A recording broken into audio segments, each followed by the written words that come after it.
All right, hopefully you've checked your answers to the first round of problems with the trig applications. Now I want to talk to you about angle of elevation and angle of depression. So if I have a problem that talks about angle of elevation, if this is the horizon of whatever's being described, here's your horizon and it talks about an angle of elevation, this would be your angle of elevation, the angle going up. If it talks about an angle of depression, then if this is your horizon, this would be your angle of depression because it's going down.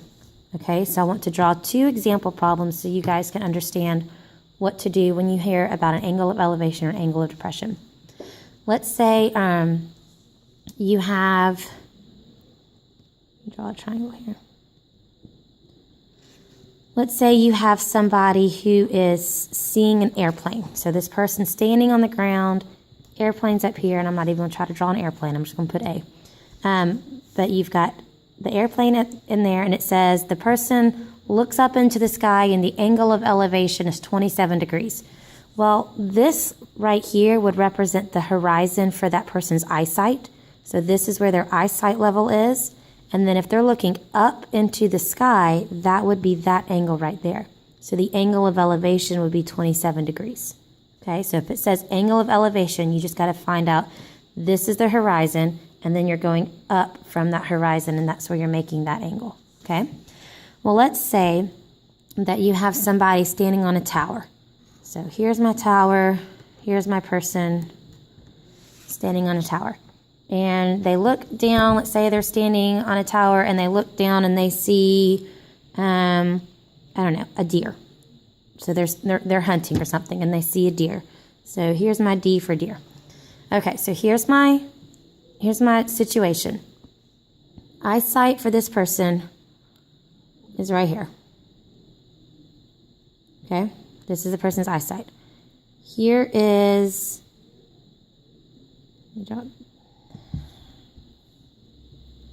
okay, eyesight for my person is right here. And if they're looking down at the deer, this would be showing where they're looking down at. So if they say this person's standing on the tower, they look down and they see a deer at an angle of depression of, let's say, 20 degrees. The 20 degrees goes here, okay, because they're looking down. So here's the eyesight, they're looking down. Well, here's the problem. If this is my triangle right here, this is my right triangle I would be using to solve. There's the angle of depression. The problem is this angle is not in my triangle. Well, we need to look at something. Do you see the eyesight level of the person and the ground? What's true about the horizon and the ground? They're parallel. And do you remember when I taught you in Unit 2, when you saw parallel lines, you got to look for a letter. Do y'all see this Z right there? Okay, so there's the Z. The Z shows us alternate interior angles.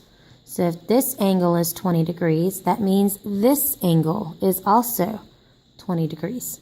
So now you've got the 20 degree angle in your triangle, and now you can use that to solve for whatever you need. So here's angle of depression, angle of elevation. The angle is down here at the bottom. And here's angle of depression. The angle is at the bottom. So here's the moral of the story. It does not matter whether it is an angle of elevation or an angle of depression. If your triangle looks like this, and they tell you about an angle of elevation or an angle of depression, your angle goes right there. If your triangle looks like this, and you're told about an angle of elevation or angle of depression, your angle goes right there. So your angle goes at the bottom, whichever one it is. This one, you have to do an extra math step to get it there, but at the end of the day, that's where your angle is going to be. And then you just line up the sides based on what your picture is, what your word problem describes, and then you figure out which trig function you're using from there. Okay? So now look at your table of contents and see which problems you're supposed to do on that same worksheet from last time. This time your problems will be using angles of depression and angles of elevation. Check your answers with my ISN, and then after that, you'll be ready for your last topic mastery in this unit. Okay?